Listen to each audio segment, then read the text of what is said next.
Sally. Yeah, this is Jimmy John Jacobson here in Redondo Beach, California, in front of my house. Just wanted to show you another case of one car taking two spots. And amazingly, this is a Mini.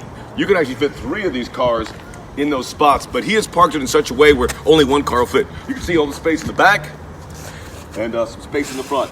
It's an epidemic down here in the South Bay of Los Angeles, Sally, with something obviously the city council will have to take a closer look at. Back to you. All right, that is a new show that is going to be coming out on my YouTube channel. It's called Breaking News with Triple J. If you park incorrectly in front of my yard, there's going to be a broadcast for the masses. All right. I can be funny. I can be informative and funny. Welcome to Full Time. Thank you for tuning in last week. We got great numbers on our Full Time from Seattle at MLS Cup. Me and the Seagulls making a lot of noise. So MLS Cup is over. We had the European leagues and everywhere else take a break. Big international week here. This is really the last big stretch. It is the last big stretch of 2019. There is World Cup qualifying going on. I'll get to that in a moment. But let us begin with the CONCACAF Nations League. The United States. The United States who beat Canada 4-1. And let's stop there and say, all right, it's good. It felt good to see a game. Score 4 goals. A get-back game, although I don't think anybody was in the United States was thinking, we got to get back at Canada.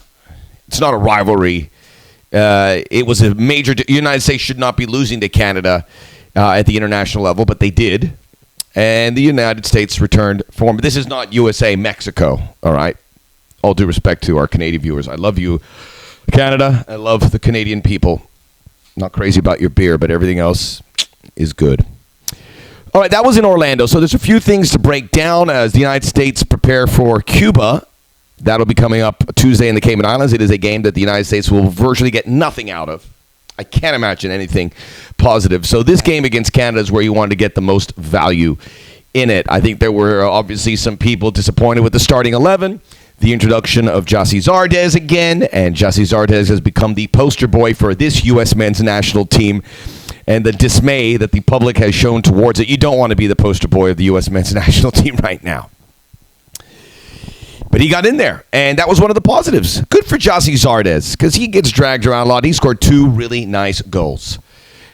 The United States were dynamic in some spots. We have a great situation at right back. Serginho Dest came in and looked very dynamic, getting up there, finding space. You have Reggie Cannon, and you have DeAndre Yedlin as well. We need a left back, though. Someone of those guys could develop a left foot. That would be great. So you had that. Jordan Morris, who has been playing well with his club team, continued that here with the national team. That's another positive to come out of that. And all in all, getting the 4 goals and working hard and playing a system where the United States punishes you for your mistakes, for sometimes sitting back a little bit. They conceded a lot of possession. They had only 36%, so that's not... They also scored very early, the United States, so that's not a great number, but I don't think under these circumstances that that's bad news at all, so we will skip that. But there is a lot of news not to be too excited about. Obviously, Christian Pulisic wasn't there, but if you look at the team, it's sometimes hard to find. I wouldn't say that there is talent there on the squad, on the overall, but how much talent that you can rely on. It's very, very few players. I mean, there was guys. Tyler Boyd was on the bench. He's playing well in Turkey. I guess he's a guy you'd like to get in there. Then you have Josh Sargent, who got moved to the bench for Gyasi Zardes. We can't trust Josh Sargent. He's a kid. But we can't trust him yet. He's not there yet. He's not there on the night. It's a long ways away. He may not pan out at all. To think that this is the guy who's going to come in and be getting 20 goals a year. Not yet. Aaron Long, John Brooks together look good. I like that. John Brooks is a very good defender, and I think he could start for anyone really in CONCACAF or in most places. Malaise was a big issue. 11,000 coming out to Orlando to watch that game. Who knows? TV people don't want to watch it. You only hear it from us. We're in a bit of an echo chamber with it, but it's what we talk about, and we are part of the U.S. soccer setup. 11,000 people. Stunning.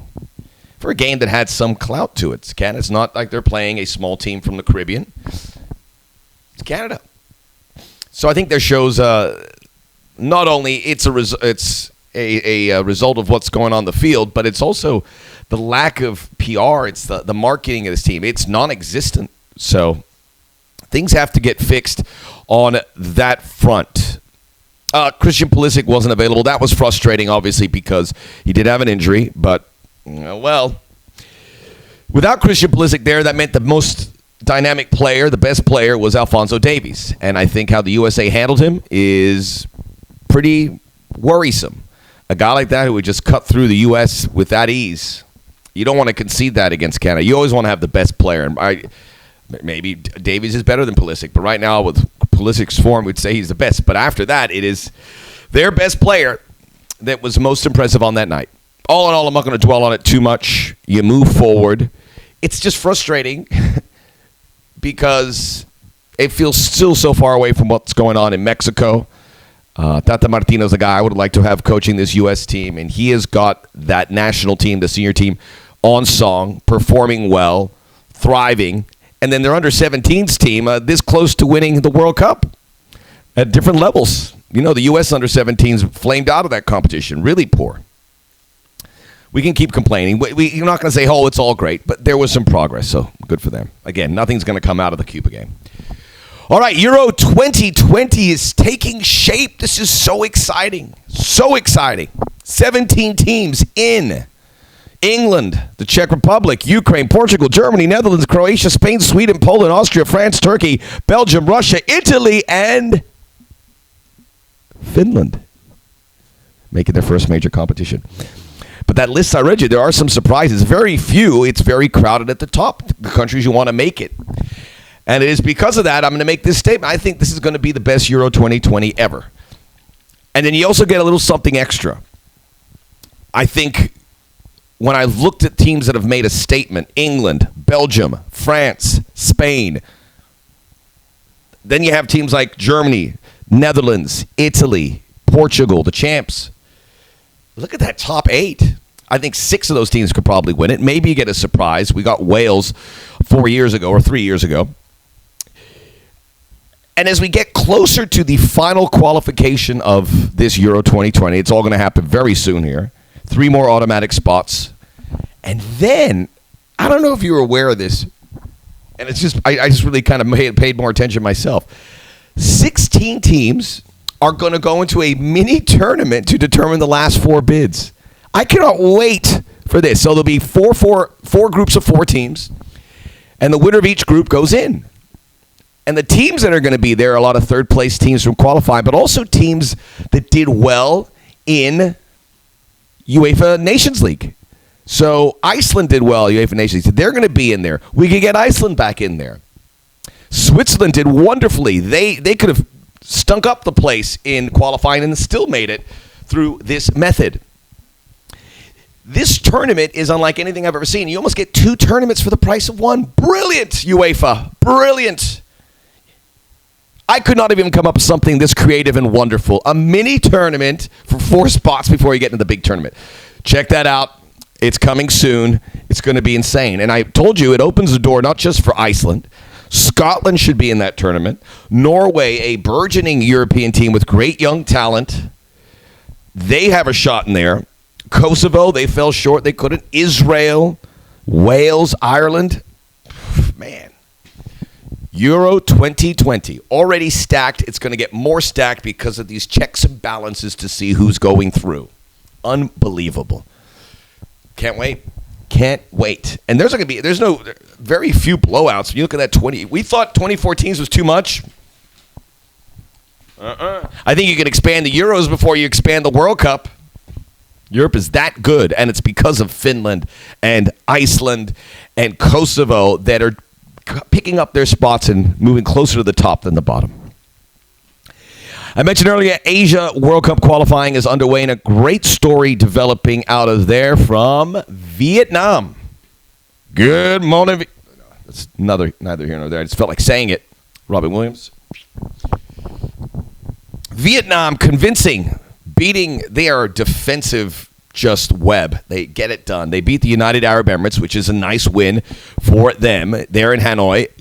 This is a sport that they are developing where they have a nice league, the V League One. It's getting some good foreign players over there. It's getting some good coaching. They have the JMG Academy that's helping, as it did in Africa, maybe a new burgeoning team in Vietnam. You know, Vietnam is it's a solid economy now with a lot of industry, and it's going there to the football team as well. They are now ranked 93rd in the FIFA rankings. They are unbeaten in their World Cup qualifying group, right there at the top after 4 games. Again, they do not concede goals, and there's a lot of potential. Now, there's a long way to go before we determine who is going to represent Asia in the World Cup. And it may not be Vietnam, but the 93rd World FIFA ranking, their second highest ever, and that's only going to rise. They get to play Thailand. If they win that game, they're going to win that group, go through, and their FIFA ranking will continue to grow. They're beating teams ranked ahead of them. Vietnam, wouldn't that be something? You know, it's a country, as you don't have to know for me to point out, has gone to hell and back in many ways and had to rebuild cities and rebuild families, war-torn. These are the stories I like to share. That's why we have full time together. They do have a Vietnamese Messi, I'm told. I know every country has their own Messi, but Luong Xuan Truong, who's 24 years old, getting some eyes from Europe. And I apologize if I didn't say his name correctly. I tried to get some pronunciations prior. I may have missed it. Luong Xuan Truong, Vietnamese Messi. But developing facilities, developing all that, coaches, all that. It's very exciting stuff. The under-17s, Mexico said no era penal. I'm just here to say I'm fine with that call. So stop crying. Brazil were the under-17 champions. Hats off to Mexico from getting there. But you hate to see 16 and 17-year-old kids crying on the field at the end of the game. It stinks. But these kids, they inspire you. That was a great game, by the way, and proof that we're going to have even more. You get to see the next great players at that early stage. You see them compete like men. Well done. Full time, that's why we're here. We talk about everything and anything, and we even get people in trouble for parking their cars. Max Bredos is my YouTube handle. Take a look. Subscribe. Let's be friends.